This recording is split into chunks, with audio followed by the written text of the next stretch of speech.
Your news for the state of Tennessee in 10 minutes. Tennessee in 10 is made possible by Tennessee Department of Labor and Workforce Development. Good morning and thanks for joining us. I'm Amanda Hara. More than 1 million Tennesseans are in jeopardy of losing access to life-saving health care. Healthcare leaders say it's all because of a debate happening now over tax cuts and Medicaid reform. About 1.5 million Tennesseans rely on TennCare for their health insurance. The Senate is right now voting on a Republican proposal to cut funding to Medicaid. The Congressional Budget Office says those cuts would eliminate health insurance coverage for more than 8 million people. A group of healthcare advocates rallied outside of the offices of Senators Marsha Blackburn and Bill Hagerty yesterday. Those advocates say the proposed cuts would have a major impact on Tennessee families, especially families living in rural areas. Deeply concerned that many Tennesseans may be at risk of losing access to the care they need, especially when facing a serious illness like cancer. Screenings and early detection are critical to surviving a cancer diagnosis. The group also expressed concerns about potential cuts to SNAP benefits, saying it would hurt the 1 in 8 Tennesseans who are facing hunger. Lawmakers on Capitol Hill say that the cuts would help cut down on government spending and actually save families money. I'm Whitney Turner in the WVLT newsroom. A Knoxville woman is accused of shooting at someone she claimed scammed her out of hundreds of dollars. Officers say Lucinda Cameron Cox told them a man came to her home pretending to be an Xfinity worker and scammed her out of $300. Knoxville police says after she verified with Xfinity that this was a scam, she invited that person back over to install the so-called equipment. When the scammer returned to her home, police say Cameron Cox shot at his car as he tried to get away. She's now charged with reckless endangerment.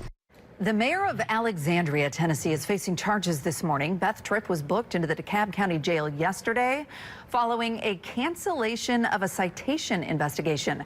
The DeKalb County Sheriff's Office says Tripp, along with a 60-year-old man named Richard Potter, tried to get police to cancel a ticket. Potter is accused of doing the same thing, but for a different person. Both are charged with misdemeanors and should be in court later this month. A woman is facing charges in Cobb County after police say 16 dogs were found at a home in, quote, very deplorable conditions. The incident report says the homeowner went to the property on English Mountain Road 3 weeks ago to check on its condition. Jody Rank had been renting the property. The homeowners told officers Rank had moved to Georgia. The report says Rank left 16 dogs at the home without food or water, surrounded by trash and waste. Animal control officers rounded up the dogs and brought them elsewhere. Rank is now charged with cruelty to animals. An assistant district attorney is facing charges after officials say he assaulted a woman multiple times in Rutherford County. The TBI says that assistant district attorney Quinn Rodriguez showed a gun, threatened to kill the victim, and then hit her with a weapon. He was booked into the Rutherford County Jail on domestic and aggravated assault charges.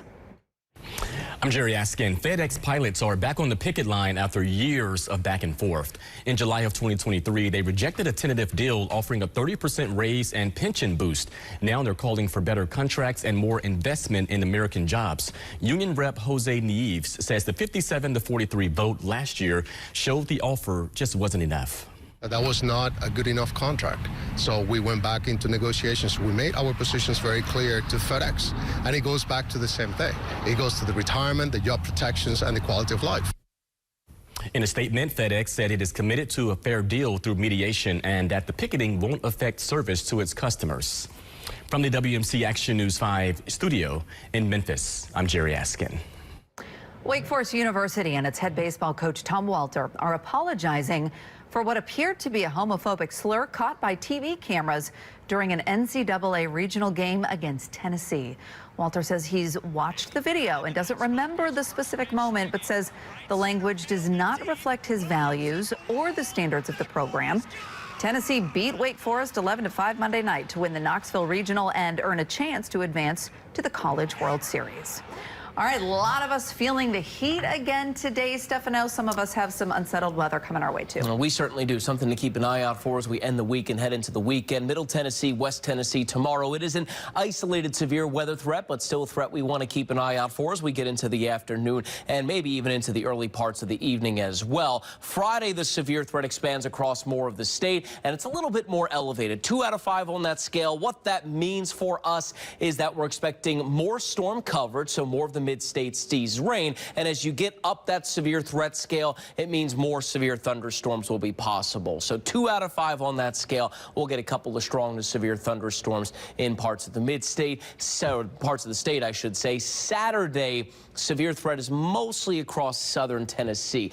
This is 4 days out, so we can't get into too many specifics right now, but that is the main area of concern heading into the start of our weekend. Today, mixing clouds and sunshine. There might be a little drizzle. Most of us are dry. Tomorrow morning, north and west will have some showers and thunderstorms. And here's a couple of those storms firing up in the afternoon and early evening as well. The farther east we are, the more likely we are to stay dry. Temperatures will sit in the 80s and maybe even near 90 in a couple of spots once again. Let's talk about Friday. Dry in the morning, but yeah, look what happens Friday afternoon. Storm coverage gets significantly more widespread. This is really where we have that threat for more widespread strong to severe thunderstorms.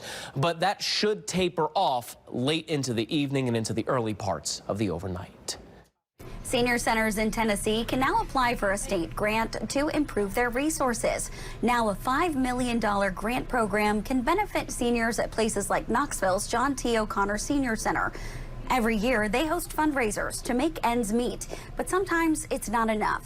This state grant allows for senior centers to apply for up to $50,000.